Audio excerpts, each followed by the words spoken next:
sebelum saya bahas, biar tidak salah paham netizen yang tadi dibacakan oleh Pak Kholis ya.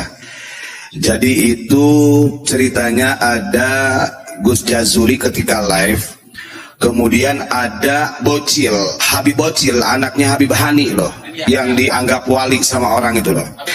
Jadi namanya Ba'agir bin Hani bin Yahya As-Segaf. Nah komennya seperti ini, monggo coba bacaku di zoom. Ini biar diskrisu sama orang-orang, ini penting. Gitu biar tidak salah paham, baca sendiri. Jadi kita jangan menyampingkan begini.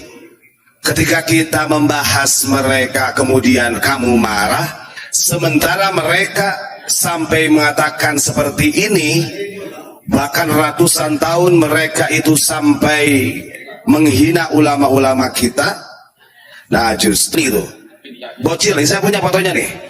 Saya ada fotonya nih. Nih orangnya nih. Nih fotonya, ini orang yang ngomong. Katanya orang pribumi itulah kita anggap aja kecoa yang naik mimbar katanya. Banyak bacot coba. Kita ditasbihkan seperti kecoa. Ini kalau saya pikir, apakah RA Robito Alawiyah gak bisa mendidik orang-orang seperti ini?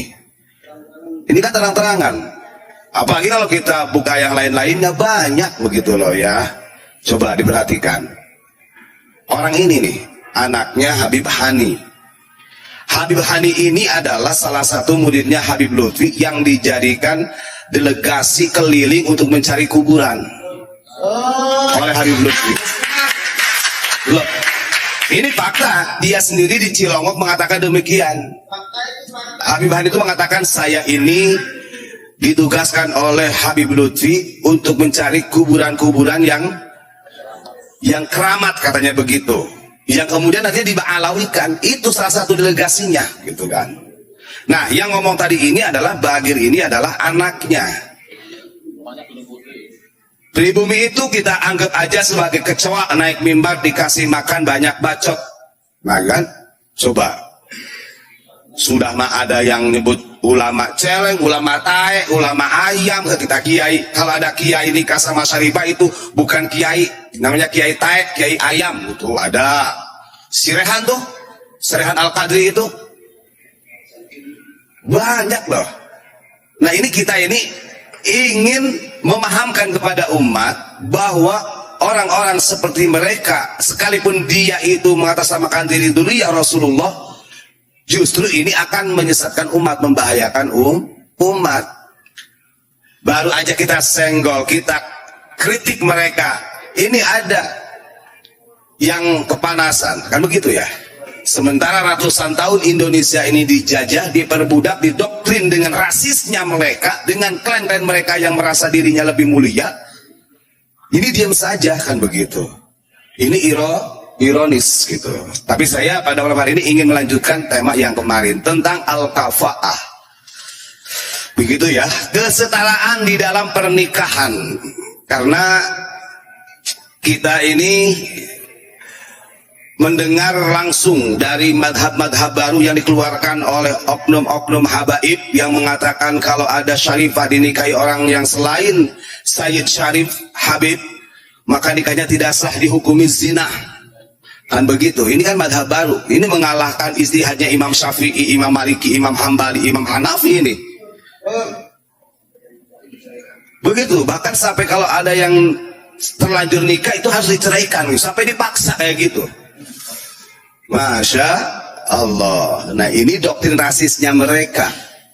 Jadi al-kafa'ah gak begitu. Mau saya buka beberapa kitab, dari mulai kitab Fathul Wahab karya Syekh Zakaria Al-Ansori, dalam kitab Nihayatul Zen karya Syekh Nawawi Al-Bantani, atau mungkin kitab yang kecil sering kaji di pesantren, Qurratul Uyun karya Syekh Maulana At-Tuhami. Ini aja sudah ditempelin sama Maulana At-Tuhami nih. Ini dalam syairnya nih, masalah syarat dan sah rukun nikah nih. Nih saya bacakan dulu ya sebelum saya bacakan nih. Artinya kita jangan pernah takut dengan doktrin mereka. Mau kita dikatakan kafir kek, mau dikatakan kita kalau sebagai pembenci husnul khotimah matinya kek, mau dikatakan rasis kek, karena kita ini melawan mereka yang justru sudah 1 abad lebih mereka itu mendoktrin dengan rasisnya mereka. Kita harus bangkit, jangan takut. Urusan masalah benci dan tidaknya, mereka yang ngomong di komentar tidak akan pernah mengetahui batin kita itu apakah kita benci sama dia atau tidak, kan begitu. Karena itu urusan daripada kolbu kalau masalah itu ya, mau hikdun, hasud dan lain sebagainya. Kita menyampaikan agar supaya masyarakat ini sedikit demi sedikit mulai paham. Kenapa? Walaupun ini berat sebenarnya untuk memahamkan, karena sudah banyak yang terdoktrin. Ya kita nggak akan pernah berhenti, terus saja. Kan begitu. Orang-orang seperti Bagir kayak gini ini, harusnya dari Rabithah Alawiyah mengambil tindakan secara cepat. Minimal dipanggil, nasihati, minta maaf kepada pribumi. Ini kan enggak. Di Cerno, ada oknum Habib bocil-bocil menghinakan Hasyim Asy'ari, dibiarkan. Ada bocil-bocil menghinakan ulama-ulama kampung, ulama kiai-kiai pribumi, dibiarkan. Kan begitu. Ini sebenarnya ini yang rasis itu siapa sih? Ya mending kita dikatakan rasis membela Nusantara loh, daripada kamu membela asobiyahnya. Kamu mati membela asobiyah, jihad membela asobiyah, laisa minna manidda'a ila asobiyatin, kata Nabi. Aduh, Masya Allah. Nih saya bacakan, lanjut ya. Saya ingin menuntaskan mengenai tentang al-kafa'ah, karena ini dibahas oleh salah satu habaib. Di dalam pernikahan pokoknya tidak boleh ada pernikahan syarifah dengan orang biasa sampai dihukumi zina, haram. Berarti kamu menentang 4 madhab. Berarti Ba'alawi ini, keren Ba'alawi, bahkan ada fatwa dari ulama Tarim mengatakan seperti itu. Kalau benar itu fatwa dari ulama Tarim, kita nggak tahu apakah itu permainan dari klan Alawi sini atau benar dari Tarim sana, kan nggak tahu. Berarti Anda berkhianat dengan manhajnya Madzhabul Arba'ah. Nih, kata Maulana At-Tuhami, innan nikaha hukmuhun najmu ala ma sahha min madhhabina wa naqala ruknahu zawjani wa syartuhu wali wa sighatul la ghairu fil muhasali wa syahidani syartu fil dukhuli wal mahru qardiyun ala al maquli hadha alladhi sahahu naqadu wa kullu dhi hijalahu munqadu. Ini tentang rukun dan syarat nikah loh, bro. Dengerin bro, yang kamu sanjung-sanjungkan itu, nah, ya. Satu pun tidak ada yang menjadi rukun ataupun syarat dalam pernikahan itu harus satu nasab, harus satu dzurriyyah. Lalu bagaimana dengan al-kafa'ah yang dimaksud dengan Nabi Muhammad SAW? Harus ada kesetaraan. Ingat, makanya ngaji di pesantren. Mereka itu kadang-kadang juga gak ngaji di pesantren, walau alam ngajinya. Al-kafa'ah itu al-mu'tabaroh. Ingat, nih saya buka sebelum baca dalam tafsir Ibnu Katsir. Saya buka di dalam kitab Fathul Wahhab, ya, karya Syekh Zakaria Al-Ansari. Al-kafa'ah wa yuqsadu bil kafa'ati musawatu halir rajuli li halil mar'ati. Secara definisi yang dimaksud dengan kafa'ah itu adalah kesetaraan kondisi mempelai putra dengan kondisinya mempelai putri. Harus ada keseimbangan. Di dalam kitab Fathul Wahhab, apakah al-kafa'ah itu termasuk syarat sahnya di dalam pernikahan atau bukan? Faslun fil kafa'ati, al-kafa'atu al-mutabaratu fin nikahi la lisihatihi bali anna haqqun lil mar'ati wal waliyyi falahuma isqatuha. Itu kata Syekh Zakaria Al-Ansari. Siapa yang gak kenal dengan Syekh Zakaria Al-Ansari? Yo maklum sih, biasanya kalau mereka gak ngaji kitab-kitab kayak gini, Pak. Kalau mereka gak pernah ngaji kayak kitab-kitab kayak gini, mereka ngaji kitab Safinatun Najah aja gengsi kok. Ngaji kitab Jurumiyah aja mereka gengsi kok. Mau ngaji kitab apa lagi? Mereka pengennya kitab karya-karya yang Ba'alawi.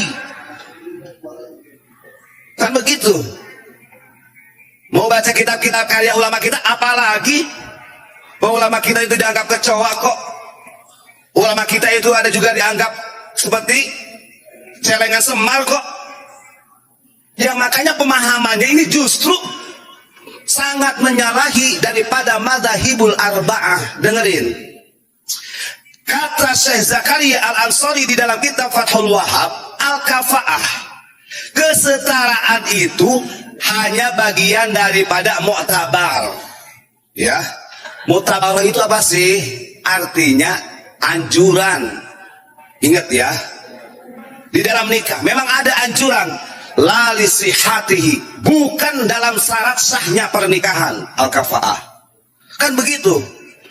Bali anna haqqunil mar'ati wal wali, dan kafa'ah ini bisa dipertahankan oleh seorang mempelai putri atau walinya. Artinya bisa mempertimbangkan mutabar itu, Pak. Andai kata anak saya cewek, anak saya ada yang melamar nih. Kemudian secara kondisinya berbeda gitu kan. Mungkin karena calon suaminya ini kurang kaya, sementara saya anaknya kaya. Nah, saya sebagai wali ini bisa mempertahankan. Artinya bisa menggugurkan daripada khidbahnya dia ketika melamar. Gak usah. Boleh seperti itu. Atau perempuannya ini kurang setara. Namanya mu'tabaroh. Begitu itu namanya. Tapi bukan menjadi syarat sahnya nikah. Begitu. Ya kalau sama-sama senang, ya tetap nikah, ya sah. Bahkan dijelaskan dalam kitab Nihayatul Zain oleh Syekh Nawawi Banten nih. Diperjelas lagi. Dalam mempertimbangkan kesetaraan itu dalam hal apa saja. Di dalam kitab Nihayatul Zain, Syekh Nawawi Banten membagi 5 al-kafa'ah mu'tabarah itu. 1, kata beliau, dalam hal merdekanya. Artinya kalau kita punya anak perempuan, setelah itu ada yang melamar, laki-lakinya masih muda, belum merdeka, maka saya sebagai wali dan anak saya itu bisa mempertimbangkan, bisa menolaknya. Ingat, yang kedua, terjaganya agamanya. Mungkin anak saya ini solihah, si perempuan, tapi si laki-lakinya itu mabuk-mabukan, mencuri, nyolong ayam dan lain sebagainya, begitulah. Ini saya sebagai wali, ini bisa untuk iskot, gitu ya. Itu namanya kesetaraan. Yang ketiga, dalam hal nasabnya. Betul, karena nasabnya mungkin nasab ini adalah syarifah. Anak saya andai kata ada orang lain yang mau melamar, bukan seorang Habib, bukan Sayyid Syarif, boleh, bisa saya sebagai orang tua untuk menolaknya. Tapi ingat, ini bukan syarat sahnya nikah. Ini kan sampai ada yang memfatwakan sampai menjadi hukum zina, haram, itu menyalahi aturan. Yang keempat, dalam hal pekerjaannya mungkin, karena calon mempelai putranya ini bekerjanya dari perkara yang haram, atau begitu punya pekerjaan sementara anaknya terdidik gitu kan, itu bisa untuk supaya mempertimbangkan al-kafa'ah. Terakhir, yang kelima, dalam hal aib pernikahan. Contohnya apa? Seperti kepunyaan laki-lakinya gak iso, impoten, itu boleh isbat turun nikah, Pak. Ada cacatnya lah, begitu saja. Itu namanya al-kafa'ah, itu al-mu'tabarah, sesuatu yang bisa dipertimbangkan oleh seorang perempuan dan walinya atau bapaknya untuk memilih siapa yang akan menjadi calon suaminya. Itu memang dianjurkan, tapi fasenya tidak sampai menjadi haram, apalagi disebut zina kalau sudah akad. Ini kebablasan madhab, merusak madhab.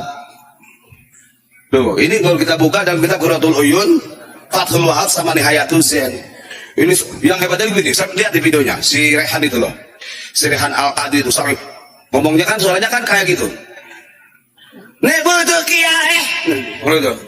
Kata sama Dura, kalau ada kiai nikah sama Sarifah itu bukan kiai, gitu kan? Itu kiai tai, kiai ayam, sampai kayak gitu. Masya Allah, teriak-teriak 5 menit kayak gitu. Tuh, siapa tuh Kang Dudung tuh? Kalau kamu merasa benar untuk membela, coba sama kamu tuh orang-orang yang seperti itu, kasih pemahaman sama ente itu, atau siapa sajalah yang membela mereka. Kan begitu. Ini namanya doktrin rasis dari mereka. Ingat, Kita ini ratusan tahun didoktrin dengan rasisnya mereka. Kita mah baru beberapa bulan sudah dianggap rasis, cie, gak tahu malu. Aduh, masya Allah. Jadi kalau kita buka, wah lama lagi. Begitu ya. Jadi kalau ada sampai yang mengfatwakan bahwa Syarifah menikah dengan selain Habaib Sayyid Syarif dikatakan haram bahkan sampai hukum zina, itu dusta. Menyalahi mazhabul arba'ah. Oh iya, mereka itu kadang-kadang mengungguli pada Imam Syafi'i, kok pengennya lebih daripada Sultan Aulia Tuan Abdul Qadir Jailani. Sampai Fakih Muqaddam itu diagung-agungkan. Gak ada apa-apanya Abdul Qadir Jailani dengan Fakih Muqaddam. Celeng, itu keliru. Ya apa? Bahaya ini.